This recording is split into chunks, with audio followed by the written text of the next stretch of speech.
Now let's begin with sense organs. Let's discuss the syllabus and the scope of the syllabus.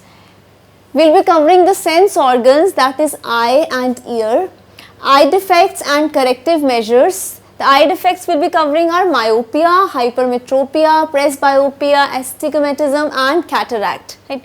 What will be the scope of the syllabus? We'll discuss the structure and function of eye and ear and their various parts, the external view and the VS of the eye, that is vertical section of the eye, and stereoscopic vision. Okay. Along with that, the course of perception of sound in human ear and the role of ear in maintaining balance. So this is the scope of the syllabus and what we are going to discuss.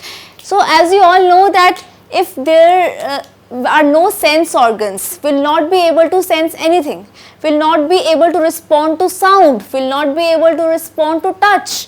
So these sense organs are very crucial so that you live a life that is fully satisfied mentally. So suppose just if your sense organs are not functioning well, your mental condition will be quite worse. So for a good mental condition, the sense organs are very important. I think that in fact life will be totally ruined, will not be able to enjoy our life if any one of the sense organ is not functioning properly. So the differences, the changes that are taking place in the internal environment and the external environment, to sense those changes, it is very important that our sense organs function well.